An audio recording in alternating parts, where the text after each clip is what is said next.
Hi hello ನಮಸ್ತೆ. Guarantee ಸ್ಪೆಷಲ್ಗೆ ಸ್ವಾಗತ. ನಾನು ಪ್ರಭುದೇವ್. ಕೊಟ್ಟ ಕುದುರೆಯನ್ನ ಬಿಟ್ಟು ಇಳಿಯದ ಸಿದ್ದು, ಇಟ್ಟ ಮಾತು ಈಡೇರಿಸೋ ಪಟ್ಟು ಹಿಡಿದ ಡಿಕೆ.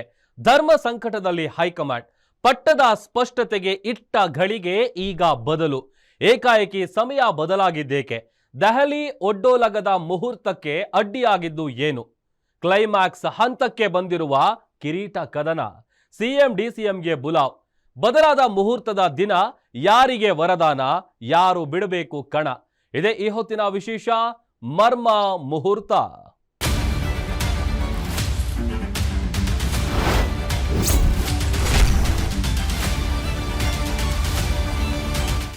ರಾಜ್ಯದ ಸಿಎಂ ಸಮರಕ್ಕೆ ನಾಂದಿ ಹಾಡಲು ದೆಹಲಿಯಲ್ಲಿ ಒಡ್ಡೋಲಗ ಸಜ್ಜಾಗಿದೆ. ಶನಿವಾರ ಬಹುತೇಕ ಕುರ್ಚಿ ಕದನಕ್ಕೆ ಹೈಕಮಾಂಡ್ ತೆರೆ ಎಳೆಯಲಿದೆ ಅಂತ ಹೇಳಲಾಗಿತ್ತು. ಆದರೆ ಈಗ ಮುಹೂರ್ತ ಬದಲಾಗಿದೆ. ಇಟ್ಟ ಘಳಿಗೆ ಮುಂದಕ್ಕೆ ಹಾಕಲಾಗಿದೆ. ದೆಹಲಿಯಲ್ಲಿ ಒಂದು ರೀತಿ ಬದಲಾವಣೆ ನಡೆದ್ರೆ, ರಾಜ್ಯದಲ್ಲಿ ಸಿಎಂ ಸಮರದ ಕಾವು ಬೇರೆಯದ್ದೇ ಹಂತಕ್ಕೆ ಹೋಗ್ತಿದೆ. ಪೋಸ್ಟರ್ ವಾರ್ಗಳು ಶುರುವಾಗಿವೆ. ಸಮುದಾಯದ ಸ್ವಾಮೀಜಿಗಳು ಅಖಾಡಕ್ಕೆ ಇಳಿದಿದ್ದಾರೆ. ಇದರ ನಡುವೆಯೇ ದೆಹಲಿಗೆ ಹೊರಡಲು ಕಾಂಗ್ರೆಸ್ ಜೋಡೆತ್ತುಗಳು ಸಜ್ಜಾಗಿವೆ. ಹೈಕಮಾಂಡ್ ಪ್ಲಾನ್ ಏನು? ಅದೇ ದಿನ ನಿಗದಿ ಮಾಡಿದ್ದೇಕೆ? ಡಿಕೆ ಸಿದ್ದುಗೆ ವರವಾಗುವ ಹೈಕಮಾಂಡ್ ನಾಯಕರು ಯಾರು? ಇಲ್ಲಿದೆ ಡೀಟೇಲ್ಸ್.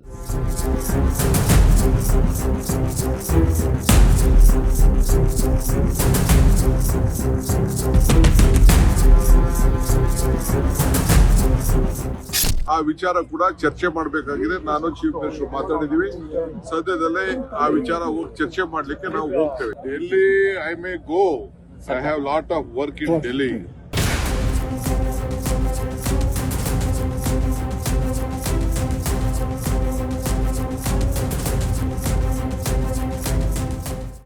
ಆದಷ್ಟು ಬೇಗ ಶೀಘ್ರವಾಗಿ ಹೈಕಮಾಂಡು ಈ ಗೊಂದಲಗಳಿಗೆಲ್ಲ ತೆರೆ ಎಳೆಯುತ್ತೆ. ಅದು ಡೇಟ್ ಎಲ್ಲ ಕೊಡೋಕ್ಕೆ I am not A competent authority.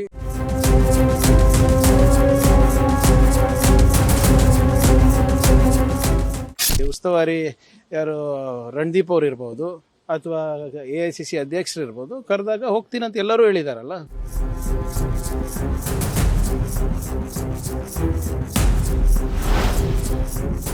S, ಪಟ್ಟ ಬಡಿದಾಟಕ್ಕೆ ಕಟ್ಟ ಕಡಿಯ ದಿನಗಳಿಗೆ ಕೌಂಟ್ ಡೌನ್ ಸಜ್ಜಾಗಿದೆ.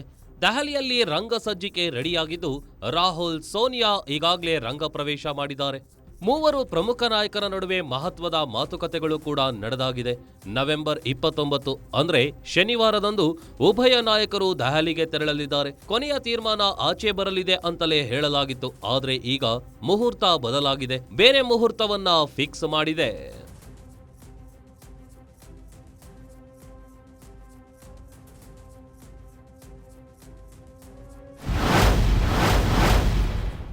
ನವೆಂಬರ್ 30 ಪಟ್ಟದಾಟದ ತೆರೆಗೆ ಅಂತಿಮ ತೆರೆ. ಸಿಎಂ ಡಿಸಿಎಂಗೆ ಬಂತ ಹೈಕಮಾಂಡ್ನಿಂದ ಬುಲಾವ್. ಎಸ್, ಶನಿವಾರ ಬಹುತೇಕ ಕಿರೀಟ ಕದನಕ್ಕೆ ಕ್ಲೈಮ್ಯಾಕ್ಸ್ ಬೀಳಲಿದೆ ಅಂತಲೇ ಹೇಳಲಾಗಿತ್ತು. ಆದ್ರೆ ಇಟ್ಟ ಘಳಿಗೆ ಬದಲಾಗಿದೆ. ಕೊಟ್ಟ ಮಾತು ನಡೆಸುವ ದಿನ ಮುಂದೂಡಲಾಗಿದೆ. ಈಗಾಗಲೇ ಸಿಎಂ ಡಿಸಿಎಂಗೆ ಹೈಕಮಾಂಡ್ನಿಂದ ಬುಲಾವ್ ಬಂದಂತೆ ಕಾಣ್ತಿದೆ. ಒಂದು ಕಡೆಯಿಂದ ನಾನು ದೆಹಲಿಗೆ ಹೋಗ್ತಿದ್ದೇನೆ ಅಂತ ಅಧಿಕೃತವಾಗಿ ಡಿಸಿಎಂ ಡಿಕೆ ಶಿವಕುಮಾರ್ ಹೇಳಿದ್ದಾರೆ. ಅಲ್ಲಿಗೆ ದೆಹಲಿ ಅಂಗಳದಲ್ಲಿ ಕ್ಲೈಮ್ಯಾಕ್ಸ್ ನಡೆಯೋದು ಫಿಕ್ಸ್ ಆಗಿದೆ. ಆ ವಿಚಾರ ಕೂಡ ಚರ್ಚೆ ಮಾಡಬೇಕಾಗಿದೆ. ನಾನು ಚೀಫ್ ಮಿನಿಸ್ಟರ್ ಮಾತಾಡಿದೀವಿ.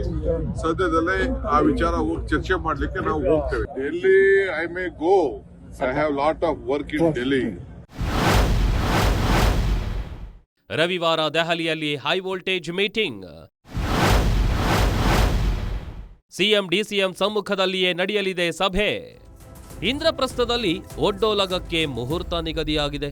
ರವಿವಾರ ಅಂದ್ರೆ ನವೆಂಬರ್ 30ರಂದು ರಾಹುಲ್ ಗಾಂಧಿ, ಕೆಸಿ ವೇಣುಗೋಪಾಲ್, ಮಲ್ಲಿಕಾರ್ಜುನ್ ಖರ್ಗೆ, ರಣದೀಪ್ ಸುರ್ಜೇವಾಲಾ ಎಲ್ಲರೂ ಸಿಎಂ ಸಿದ್ದು ಹಾಗೂ ಡಿಸಿಎಂ ಡಿಕೆಶಿ ಸಮ್ಮುಖದಲ್ಲಿ ಮಾತನಾಡಲಿದ್ದಾರೆ.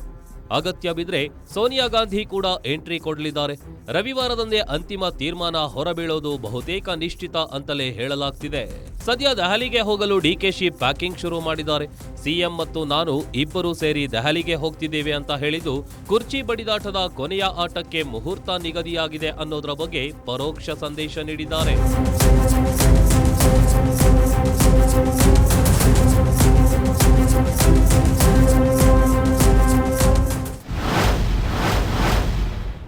ಸೋನಿಯಾ ಗಾಂಧಿ ಸಭೆಗೆ ಬಂದ್ರೆ ಡಿಕೆಶಿಗೆ ವರದಾನ.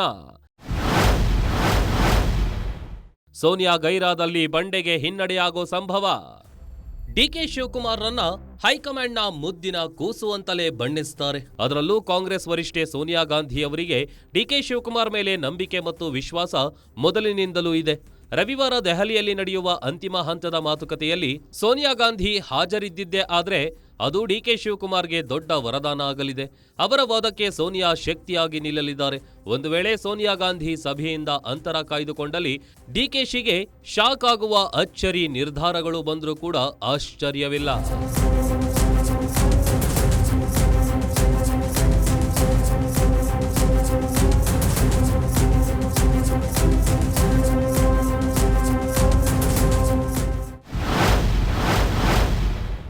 ಸಿದ್ದರಾಮಯ್ಯರನ್ನ ಸರಳವಾಗಿ ಬಿಟ್ಟುಕೊಡ್ತಾರಾ ರಾಹುಲ್? ಸಿದ್ದು ಮೇಲೆ ರಾಹುಲ್ಗೆ ಇದೆ ವಿಶೇಷವಾದ ಅಭಿಮಾನ. ಸಭೆಯಲ್ಲಿ ಸೋನಿಯಾ ಗಾಂಧಿ ಗೈರಾಗಿದ್ದೇ ಆದಲ್ಲಿ ಸಿದ್ದರಾಮಯ್ಯ ಮೇಲುಗೈಯಾಗುವ ಸಾಧ್ಯತೆ ಹೆಚ್ಚು ಸ್ಪಷ್ಟವಾಗಿದೆ. ಕಾರಣ ರಾಹುಲ್ ಗಾಂಧಿಗೆ ಸಿದ್ದು ಮೇಲೆ ಇರುವ ಅಪಾರ ಅಭಿಮಾನ. ಡಿಕೆ ಶಿವಕುಮಾರ್ ಹಾಗೂ ರಾಹುಲ್ ನಡುವೆ ಹಿಂದಿನಿಂದಲೂ ಆಪ್ತತೆ ಇದೆಯಾದರೂ ಕೂಡ ಸಿದ್ದು ಮೇಲೆ ರಾಹುಲ್ಗೆ ಒಂದು ಗುಲಗಂಜಿ ಕಾಳಷ್ಟು ಅಕ್ಕರೆ. ಕಾರಣ ಅಹಿಂದ ಓಟುಗಳು. ಒಬಿಸಿ ನಾಯಕ ಅಲ್ಲದೆ ರಾಹುಲ್ ಸದ್ಯ ಒಬಿಸಿ ಸಮುದಾಯದ ಪರವಾಗಿ ಹೋರಾಟಕ್ಕಿಳಿದಿದ್ದು ಸಿದ್ದುಗೆ ಕುರ್ಚಿ ಬಿಟ್ಟು ಕೊಡಿ ಅಂತ ಹೇಳಿದ್ರೆ ಒಬಿಸಿ ನಾಯಕರನ್ನೇ ಕೆಳಕ್ಕೆ ಇಳಿಸಿದ ಅಪವಾದ ಅವರು ಹೊರಬೇಕಾಗತ್ತೆ. ಹೀಗಾಗಿ ಸೋನಿಯಾ ಗಾಂಧಿ ಡಿಕೆಶಿ ಬಲವಾದ್ರೆ ರಾಹುಲ್ ಗಾಂಧಿ ಸಿದ್ದುಗೆ ಆನೆ ಬಲ ಅನ್ನೋ ಮಾತುಗಳು ಸದ್ಯ ಕೇಳಿ ಬರ್ತಿವೆ.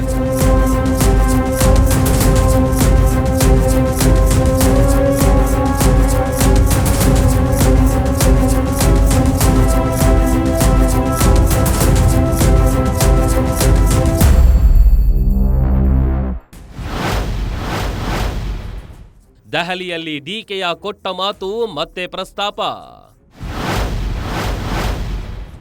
ಹೈಕಮಾಂಡ್ ಎದುರು ಯಾವ ವಾದ ಇಡಲಿದ್ದಾರೆ ಬಂಡೆ? ರವಿವಾರ ರಾಜ್ಯ ರಾಜಕಾರಣದಲ್ಲಿ ಬೀಸುತ್ತಿರುವ ಸದ್ಯದ ಬಿರುಗಾಳಿ ಯಾವ ದಿಕ್ಕಿಗೆ ಹೊರಳಿದೆ ಅನ್ನೋದು ನಿರ್ಣಯವಾಗುವ ದಿನ. ಇಲ್ಲಿ ಸಂಧಾನ ನಡೆಯಲಿದೆಯೋ ಇಲ್ಲ ಹೊಸ ಸಂಗ್ರಾಮಕ್ಕೆ ನಾಂದಿ ಹಾಡಲಿದೆಯೋ ಅನ್ನೋ ಆತಂಕಗಳು ಕೂಡ ರಾಜಕೀಯ ವಲಯದಲ್ಲಿ ಸೃಷ್ಟಿಯಾಗಿವೆ.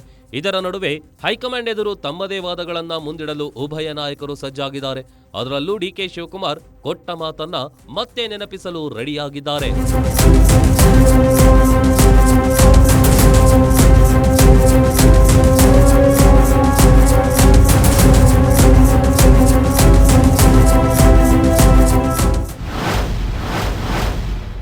ಕಷ್ಟಪಟ್ಟು ಪಕ್ಷ ಸಂಘಟಿಸಿ ಗೆಲ್ಲಿಸಿದ್ದಕ್ಕೆ ಕೂಲಿ ಕೊಡಿ. ಸಂಕಷ್ಟಗಳಿಂದ ಪಕ್ಷ ಪಾರು ಮಾಡಿದ್ದು ಪ್ರಸ್ತಾಪವಾಗುತ್ತಾ? ಈಗಾಗಲೇ ದೆಹಲಿಯಲ್ಲಿ 5-6 ಜನರ ನಡುವೆ ನಡೆದ ವ್ಯಾಪಾರ ಅಂತ ಹೇಳಿರುವ ಡಿಕೆ ಶಿವಕುಮಾರ್ ದೆಹಲಿಯಲ್ಲಿಯೂ ಕೂಡ ಅದೇ ವಾದವನ್ನ ಮುಂದಿಡುವ ಸಾಧ್ಯತೆ ಹೆಚ್ಚಿದೆ. ಅಂದು ನನಗೆ ನೀಡಿದ ಮಾತಿನಂತೆ ಇಂದು ನೀವು ನಡೆದುಕೊಳ್ಳಿ. ನಾನು ಅಧ್ಯಕ್ಷನಾದ ಮೇಲೆ ಪಕ್ಷವನ್ನ ಮತ್ತಷ್ಟು ಗಟ್ಟಿಯಾಗಿ ಸಂಘಟಿಸಿದ್ದೇನೆ. ಹಗಲು ರಾತ್ರಿ ಹೋರಾಟ ಮಾಡಿದ್ದೇನೆ. ಬಿಜೆಪಿ ಸರ್ಕಾರವನ್ನ ಕಟ್ಟಿಹಾಕುವಲ್ಲಿ ಯಶಸ್ವಿಯಾಗಿದ್ದೇನೆ. ಕೇವಲ ಕರ್ನಾಟಕದಲ್ಲಿ ಮಾತ್ರವಲ್ಲ, ಹೊರ ರಾಜ್ಯಗಳಲ್ಲೂ ಪಕ್ಷ ಸಂಕಷ್ಟಕ್ಕೆ ಬಿದ್ದಾಗ ಸಂರಕ್ಷಿಸಿದ್ದೇನೆ. ಮಹಾರಾಷ್ಟ್ರದಲ್ಲಿ ಬಿದ್ದು ಹೋಗ್ತಿದ್ದ ಸರ್ಕಾರವನ್ನ ಉಳಿಸಿದ್ದೇನೆ. ಗುಜರಾತ್ನಲ್ಲಿ ಅಡ್ಡ ಮತದಾನ ತಪ್ಪಿಸಿದ್ದೇನೆ. ಇದರಿಂದಾಗಿಯೇ ಜೈಲಿಗೂ ಕೂಡ ಹೋಗಿ ಬಂದಿದ್ದೇನೆ. ನನ್ನ ಪರಿಶ್ರಮಕ್ಕೆ ಫಲ ನೀಡಲು ಈಗ ಸಮಯ ಬಂದಿದೆ. ನೀವು ಕೊಟ್ಟ ಮಾತಿನಂತೆ ನಡೆದುಕೊಳ್ಳಿ ಅಂತ ತಮ್ಮ ಪಟ್ಟನ್ನ ಮುಂದಿಡುವ ಸಾಧ್ಯತೆ ಇದೆ.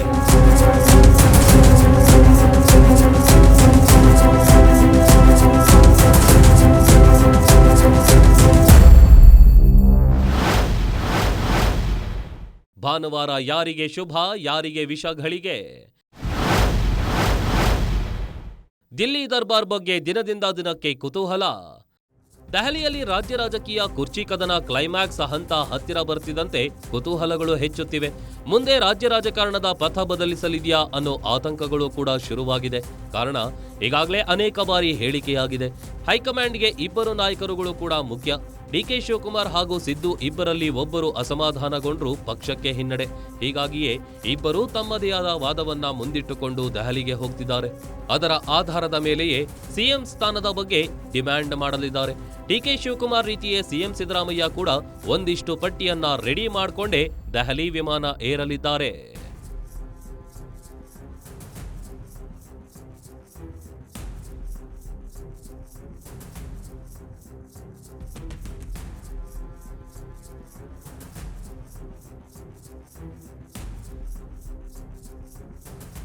ಸಿಎಂ ಸಿದ್ದರಾಮಯ್ಯ ದೆಹಲಿಯಲ್ಲಿ ತಮ್ಮ ಪರ ತಾವೇ ಹೇಗೆ ವಾದ ಮಂಡನೆ ಮಾಡಲಿದ್ದಾರೆ? ಅಲ್ಲಿ ಪ್ರಸ್ತಾಪಿಸಲು ಸಿದ್ಧ ಮಾಡಿಕೊಂಡಿರುವ ಚೀಟಿಯಲ್ಲಿ ಏನೇನಿದೆ? ಸಿದ್ದು ಮಾಡಿದ ಆ ಕೈ ಸನ್ನೆ ಏನೆಲ್ಲ ಸಂದೇಶಗಳನ್ನ ನೀಡ್ತಿವೆ? ಡಿಕೆಶಿ ಸಿದ್ದುಗೂ ಮೊದಲೇ ದೆಹಲಿಗೆ ಹಾರಿದ್ದೇಕೆ ಡಿಕೆ ಸುರೇಶ್? ರಹಸ್ಯ ಸಭೆಯೊಂದಕ್ಕೆ ಸಾಕ್ಷಿಯಾಗಲಿದೆಯಾ ಶುಕ್ರವಾರ?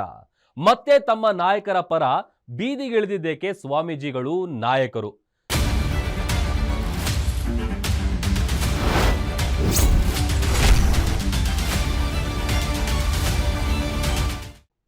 Welcome back. ದೆಹಲಿಯ ಒಡ್ಡೋಲಗದಿಂದ ಡಿಕೆ ಶಿವಕುಮಾರ್ಗೆ ಬಂತ ಆಹ್ವಾನ. ಶುಕ್ರವಾರ ಸಂಜೆ 7 ಗಂಟೆಗೆ ದೆಹಲಿಗೆ ಹಾರಿದ್ದೇಕೆ ಡಿಸಿಎಂ? ಸಂಸದೀಯ ಮಂಡಳಿ ಸಭೆಯಲ್ಲಿಯೇ ಅಂತಿಮವಾಗುತ್ತಾ ನಾಯಕತ್ವದ ತೀರ್ಮಾನ? ಸಿಎಂ ದೆಹಲಿಗೆ ಪ್ರಯಾಣ ಬೆಳೆಸುವುದು ಯಾವಾಗ? ಯಾರ ಹೆಗಲಿಗೆ ಸರ್ಕಾರ ಎಳೆಯುವ ನೊಗ? ಹೈಕಮಾಂಡ್ ಮುಂದೆ ಇಡೋ ವಾದಗಳು ಏನು? ಡಿಕೆಶಿ ದೆಹಲಿ ಪ್ರಯಾಣದ ಬೆನ್ನಲ್ಲೇ ರಾಜ್ಯದಲ್ಲಿ ಗರಿಗೆದರಿದ ರಾಜಕೀಯ ಚಟುವಟಿಕೆ, ಹೋಮ, ಹಾಡು, ಆಗ್ರಹ, ಕ್ಲೈಮ್ಯಾಕ್ಸ್ ಏನಾಗಲಿದೆ? ಈ ಸಂಪೂರ್ಣ ವಿವರ ಇಲ್ಲಿದೆ ನೋಡಿ.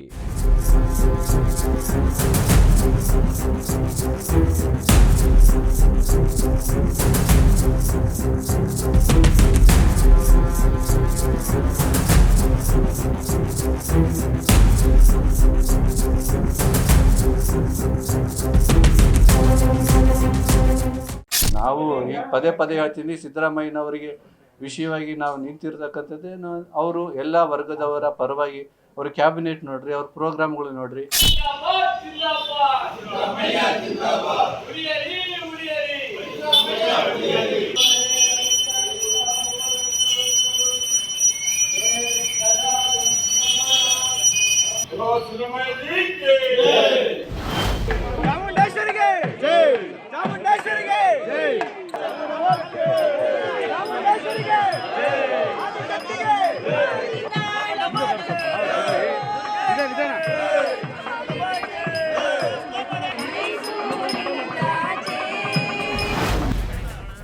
ರಾಜ್ಯದಲ್ಲಿ ಕುರ್ಚಿ ಕದನ ಯಾವ ಮಟ್ಟಕ್ಕೆ ಹೋಗಿದೆ ಅನ್ನೋದಕ್ಕೆ ಇವು ಕೆಲವು ಉದಾಹರಣೆಗಳು ಮಾತ್ರ.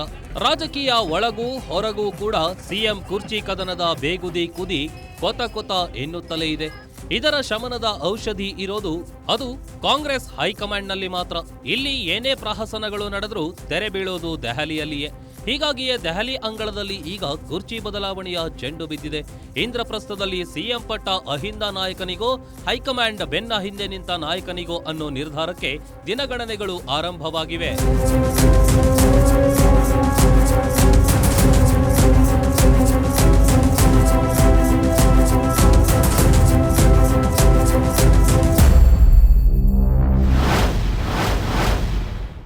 ರಣರೋಚಕ ಘಟ್ಟಕ್ಕೆ ತಲುಪಿದ ಕುರ್ಚಿ ಕದನ. ಶುಕ್ರವಾರ ರಾತ್ರಿಯೇ ನಡೆಯುತ್ತಾ ಹೈವೋಲ್ಟೇಜ್ ಸಭೆ. ರಾಜ್ಯ ಕಾಂಗ್ರೆಸ್ ಸರ್ಕಾರದ ಕುರ್ಚಿ ಕದನ ಕ್ಷಣ ಕ್ಷಣಕ್ಕೂ ರಣರೋಚಕ ತಿರುವು ಪಡೆದುಕೊಳ್ತಿದೆ. ದೆಹಲಿಯ ಹೈಕಮಾಂಡ್ ಅಂಗಳದಿಂದ ಒಂದೊಂದು ಸ್ಫೋಟಕ ಸುದ್ದಿಗಳು ಆಚೆ ಬರ್ತಿವೆ. ಅದರ ಪ್ರಕಾರ ಶುಕ್ರವಾರ ರಾತ್ರಿಯೇ ಪ್ರಮುಖ ನಾಯಕರು ಸೇರಿ ಹೈವೋಲ್ಟೇಜ್ ಸಭೆ ನಡೆಸಲಿದ್ದಾರೆ. ಸೋನಿಯಾ ಗಾಂಧಿ ಶುಕ್ರವಾರ ರಾತ್ರಿಯೇ ವಿದೇಶ ಪ್ರವಾಸದಿಂದ ದೆಹಲಿಗೆ ಮರಳುತ್ತಿದ್ದು, ಅವರ ನೇತೃತ್ವದಲ್ಲಿ ಮೀಟಿಂಗ್ ನಡೆಯಲಿದೆ. ಹೀಗಾಗಿಯೇ ಶುಕ್ರವಾರವೇ ಡಿಸಿಎಂ ಡಿಕೆ ಶಿವಕುಮಾರ್ ದೆಹಲಿಗೆ ತೆರಳಿದ್ದಾರೆ ಅಂತ ಹೇಳಲಾಗ್ತಿದೆ.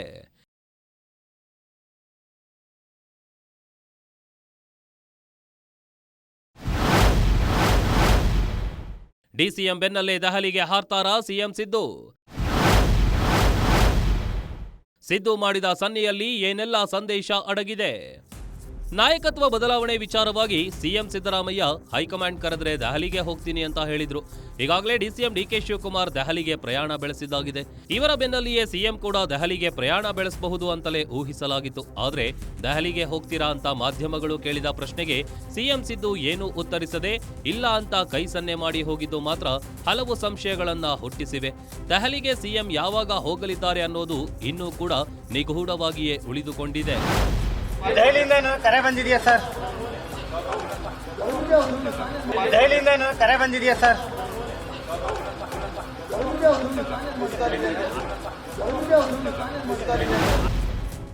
ಸೋಷಿಯಲ್ ಮೀಡಿಯಾದಲ್ಲಿ ಪೋಸ್ಟ್ ವೈರಲ್ ಆದ ಬಗ್ಗೆ ಮಾಧ್ಯಮದವರು ಪ್ರಶ್ನಿಸಿದಾಗ ಸಿಎಂ ಸಿದ್ದರಾಮಯ್ಯ ಉತ್ತರಿಸದೆ ಹೋದ್ರು. ಕೊನೆಗೆ ದೆಹಲಿಯಿಂದ ಕರೆ ಬಂದಿದ್ಯಾ ಸರ್ ಅಂತ ಕೇಳಿದ್ರೆ ಇಲ್ಲ ಅಂತ ಕೈ ಸನ್ನೆ ಮೂಲಕ ಪ್ರತಿಕ್ರಿಯೆ ನೀಡಿ ಹೋಗಿದ್ದಾರೆ.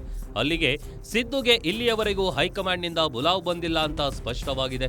ಆದರೆ ಯಾವ ಕ್ಷಣದಲ್ಲಿ ಬೇಕಾದರೂ ಕೂಡ ಕರೆ ಬರುವ ಸಾಧ್ಯತೆ ಇದ್ದು ಸಿದ್ದು ಪ್ರಯಾಣ ದೆಹಲಿಯತ್ತ ಯಾವ ಕ್ಷಣದಲ್ಲಾದರೂ ಸಾಗಬಹುದು. ಕಾರಣ ಅವರು ಈ ಹಿಂದೆಯೇ ದೆಹಲಿಗೆ ಹೋಗ್ತೀರಾ ಅಂದಿದ್ದಕ್ಕೆ ಲೆಟ್ ಹಿಮ್ ಕಾಲ್, ಕರೆದ್ರೆ ಖಂಡಿತ ಹೋಗ್ತೀನಿ ಅಂತ ಸಿದ್ದು ಹೇಳಿದ್ರು.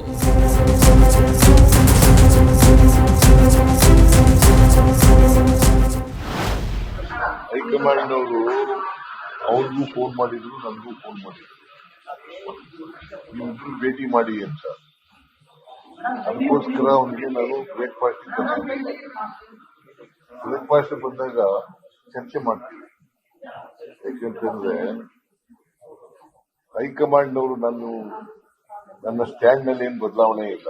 ಹೈಕಮಾಂಡ್ ಅವ್ರು ಏನ್ ಹೇಳ್ತಾರೆ ಅದ್ರ ಪ್ರಕಾರ ನಾನು ಕೇಳ್ತೀನಿ ಅಂತ ಹೇಳಿದ್ದೀನಿ. ಈಗಲೂ ಅದನ್ನೇ ಹೇಳ್ತೀನಿ, ನಾಳೆನೂ ಅದನ್ನೇ ಹೇಳ್ತೀನಿ.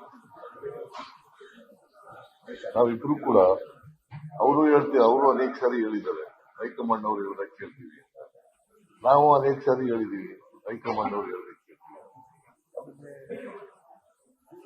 ಚರ್ಚೆ ಮಾಡ್ತೀವಿ, ಕರೆದ್ರೆ ಹೋಗ್ತೀವಿ. ಹೈಕಮಾಂಡ್ ಎದುರು ಸಿದ್ದು ಪ್ರಸ್ತಾಪ ಏನು? ಪಟ್ಟ ಬಿಟ್ಟುಕೊಡಲು ಅಷ್ಟು ಸರಳವಾಗಿ ಒಪ್ತಾರಾ? ಈಗಾಗಲೇ ಒಂದಿಷ್ಟು ಪಟ್ಟಿ ಮಾಡಿಕೊಂಡು ಕೊಟ್ಟ ಮಾತು ಉಳಿಸಿಕೊಳ್ಳಿ ಅಂತ ಹೈಕಮಾಂಡ್ಗೆ ಹೇಳಲು ಡಿಸಿಎಂ ಡಿಕೆ ಶಿವಕುಮಾರ್ ದೆಹಲಿಗೆ ಹಾರಿದ್ದಾರೆ. ಸಿಎಂ ಸಿದ್ದರಾಮಯ್ಯ ಕೂಡ ಸದ್ಯದಲ್ಲಿಯೇ ದೆಹಲಿಗೆ ಹೋಗಲಿದ್ದಾರೆ. ಅವರು ಕೂಡ ಹೈಕಮಾಂಡ್ ಎದುರು ಹಲವು ವಿಷಯಗಳನ್ನ ಪ್ರಸ್ತಾಪಿಸಲಿದ್ದಾರೆ. ಚಳಿಗಾಲದ ಅಧಿವೇಶನ ಎದುರು ಇದೆ. ಡಿಕೆ ಶಿವಕುಮಾರ್ಗೆ 2028ಕ್ಕೆ ಅವಕಾಶವಿದೆ. ಈ ವೇಳೆ ಸಿಎಂ ಬದಲಾವಣೆ ಆದರೆ ಪಕ್ಷಕ್ಕೆ ಡ್ಯಾಮೇಜ್ ಆಗಲಿದ್ದು 2028ರ ಚುನಾವಣೆಯ ಫಲಿತಾಂಶದ ಮೇಲೆ ಅದು ಪರಿಣಾಮ ಬೀರಲಿದೆ. ಡಿಕೆಶಿ ಮೇಲೆ ಹಲವು ಕೇಸ್ಗಳಿವೆ. ನನ್ನ ಮೇಲೆ ಅದ್ಯಾವ ರೀತಿಯ ಆರೋಪಗಳು ಇಲ್ಲ. ಇಲ್ಲಿಯವರೆಗೂ ಒಳ್ಳೆಯ ಆಡಳಿತ ಕೊಟ್ಟಿದ್ದೇನೆ. ಶಾಸಕರು ಕೂಡ ನನ್ನ ಪರವಾಗಿಯೇ ಹೆಚ್ಚು ಜನ ಇದ್ದಾರೆ. ಹೀಗಾಗಿ ಸಿಎಂ ಸ್ಥಾನ ಬಿಟ್ಟುಕೊಡುವುದು ಅಸಾಧ್ಯ ಎಂದು ತಮ್ಮ ಪ್ರಸ್ತಾವನೆ ಇಡುವ ಸಾಧ್ಯತೆ ಇದೆ.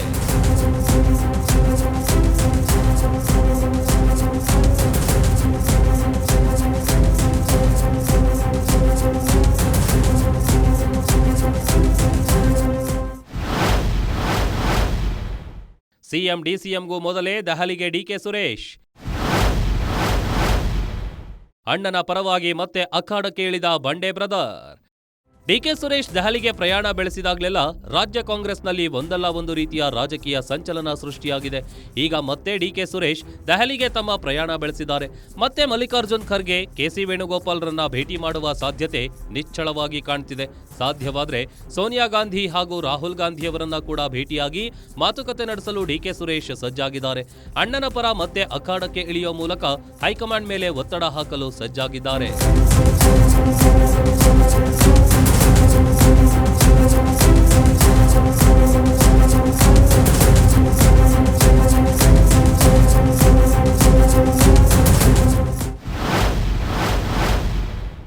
ದೆಹಲಿಯಲ್ಲಿ ಕಿರೀಟ ಕ್ಲೈಮ್ಯಾಕ್ಸ್ಗೆ ಮುಹೂರ್ತ. ರಾಜ್ಯದಲ್ಲಿ ಬೆಂಬಲಿಗರಿಂದ 108 ಪ್ರಹಸನ. ಒಂದು ಕಡೆ ದೆಹಲಿಯಲ್ಲಿ ಸಿಎಂ ಬದಲಾವಣೆ ಕೂಗಿಗೆ ಅಂತಿಮ ತೆರೆ ಎಳೆಯಲು ಹೈಕಮಾಂಡ್ ಸಜ್ಜಾಗಿದ್ರೆ, ಇತ್ತ ಡಿಕೆಶಿ ಹಾಗೂ ಸಿದ್ದರಾಮಯ್ಯ ಬೆಂಬಲಿಗರು, ಸಮುದಾಯದವರು, ಸಮುದಾಯದ ನಾಯಕರು ನಮ್ಮ ನಾಯಕ ಸಿಎಂ ಆಗಬೇಕು ಅಂತ ದೊಡ್ಡದಾಗಿ ಆಗ್ರಹಿಸುತ್ತಿದ್ದಾರೆ. ಚಾಮುಂಡೇಶ್ವರಿ ಬೆಟ್ಟದಲ್ಲಿ ಪೂಜೆಗಳು ನಡೆಯುತ್ತಿವೆ. ಚಿಕ್ಕಮಗಳೂರಲ್ಲಿ ಜಸ್ಟಿಸ್ ಫಾರ್ ಮುಖ್ಯಮಂತ್ರಿ ಸಿದ್ದರಾಮಯ್ಯ ಘೋಷಣೆಗಳು ಕೇಳಿ ಬರುತ್ತಿವೆ. ಚಾಮುಂಡೇಶ್ವರಿ ಪೂಜೆಯಲ್ಲಿ ಡಿಕೆಶಿ ಫೋಟೋ ರಾರಾಜಿಸಿದೆ. ಮತ್ತೊಂದು ಕಡೆ ರಾಣೆಬೆನ್ನೂರು ತಾಲೂಕಿನ ದೇವರಗುಡ್ಡದ ಮಾಲತೇಶ ದೇಗುಲ ಅರ್ಚಕರಾದ ಸಂತೋಷ್ ಭಟ್ ಗುರೂಜಿ ಡಿಕೆಶಿಗೆ ಸಿಎಂ ಆಗುವ ಎಲ್ಲಾ ಯೋಗಗಳು ಇವೆ ಅಂತ ಭವಿಷ್ಯ ನುಡಿದಿದ್ದಾರೆ. ಡಿ ಕೆ ಶಿವಕುಮಾರ್ ಅವರಿಗೆ ಮುಖ್ಯಮಂತ್ರಿ ಆಗ್ತಕ್ಕಂಥ ಎಲ್ಲ ಯೋಗಗಳು ಅಂದರೆ ಅರ್ಹತೆಗಳು. ಯೋಗ ಅಂದರೆ ಈ ಜ್ಯೋತಿಷ್ಯದ ಪ್ರಕಾರ ಅದ್ರ ಪ್ರಕಾರ ಅಲ್ಲ, ಆದರೆ ರಾಜಕೀಯವಾಗಿ ನಾನು ವಿಶ್ಲೇಷಣೆ ಮಾಡಬೇಕಂತಂದರೆ ಅವ್ರಿಗೆಲ್ಲ ಅರ್ಹತೆಯೂ ಕೂಡ ಇದೆ. ಆದರೆ ರಾಜಕೀಯ ಅನ್ನೋದು ಇದು ಚದುರಂಗದಾಟ, ಎಲ್ಲರಿಗೂ ಗೊತ್ತಿದೆ. ಡಿ ಕೆ ಶಿವಕುಮಾರ್ ಅವರಿಗೆ ಒಳ್ಳೆಯ ಯೋಗನೂ ಕೂಡ ಇದೆ, ಅವರ ಯೋಗ್ಯತೆಯೂ ಇದೆ, ಹೀಗಾಗಿ ಅರ್ಹತೆಯೂ ಕೂಡ ಇದೆ. ಆದರೆ ಅವರು ಕೂಡ ರಾಜ್ಯದ ಮುಖ್ಯಮಂತ್ರಿ ಆದರೆ ಒಳ್ಳೆಯ ಆಡಳಿತ ನೀಡ್ತಾರೆ ಅನ್ನೋ ಒಂದು ಭರವಸೆ ನಮ್ಮಲ್ಲೂ ಇದೆ.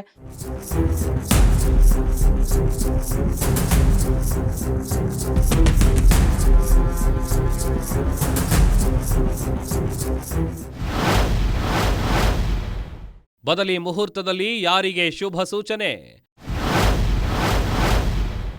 ದೆಹಲಿಯಲ್ಲಿ ಚದುರಂಗವೋ ರಣರಂಗವೋ? ನಾಯಕತ್ವ ಬದಲಾವಣೆ ವಿಚಾರದಲ್ಲಿ ದೆಹಲಿ ಹೈಕಮಾಂಡ್ ಈಗಾಗಲೇ ಹಲವು ಮುಹೂರ್ತಗಳನ್ನ ಫಿಕ್ಸ್ ಮಾಡಿತು. ಆದರೆ ಯಾವುದು ಕೂಡ ಅಂದುಕೊಂಡ ಸಮಯದಲ್ಲಿ ಅಂದುಕೊಂಡಂತೆ ನಡೆಯಲಿಲ್ಲ. ಈಗ ನವೆಂಬರ್ 30ಕ್ಕೆ ಮುಹೂರ್ತ ನಿಗದಿಯಾಗಿದೆ.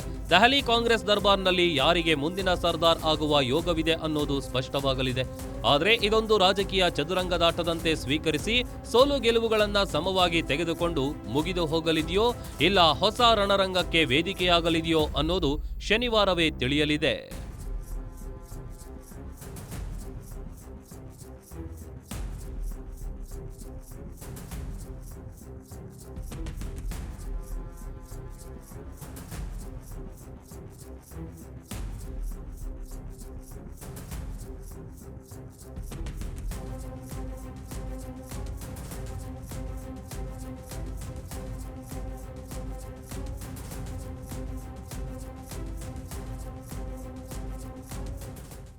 ಡಿಕೆ ಶಿವಕುಮಾರ್ಗೆ ಸೋನಿಯಾ ಜೈ ಅಂತಾರ, ಇಲ್ಲ ಸಿದ್ದರಾಮಯ್ಯಗೆ ರಾಹುಲ್ ಮಣೆ ಹಾಕ್ತಾರ? ಇದೆಲ್ಲದಕ್ಕೂ ನವೆಂಬರ್ 30 ಸಾಕ್ಷಿಯಾಗಲಿದೆ. ನೆಟ್ಟ ತಮ್ಮ ಗೆಲುವಿನ ಬಾವುಟ ಕಿತ್ತು ಡಿಕೆಶಿ ಕೈಗೆ ಸಿದ್ದು ಕೊಡ್ತಾರ, ಇಲ್ಲವೇ ಅದೇ ಬಿಟ್ಟು ಕೊಡದ ಪಟ್ಟು ಹಿಡಿತಾರ? ಡಿಕೆಶಿಗೆ ಕೊಡಲಾಗಿದೆ ಅನ್ನೋ ಮಾತು ದೆಹಲಿ ನಾಯಕರು ಈಡೇರಿಸ್ತಾರ? ಕೆಲವೇ ದಿನಗಳಲ್ಲಿ ಉತ್ತರ ಸಿಗಲಿದೆ. ಇದಾಗಿತ್ತು ಈ ಹೊತ್ತಿನ ಗ್ಯಾರಂಟಿ ಸ್ಪೆಷಲ್. ನೋಡ್ತಾ ಇರಿ ಗ್ಯಾರಂಟಿ ನ್ಯೂಸ್, ಸುದ್ದಿ ಖಚಿತ, ನ್ಯಾಯ ನಿಶ್ಚಿತ.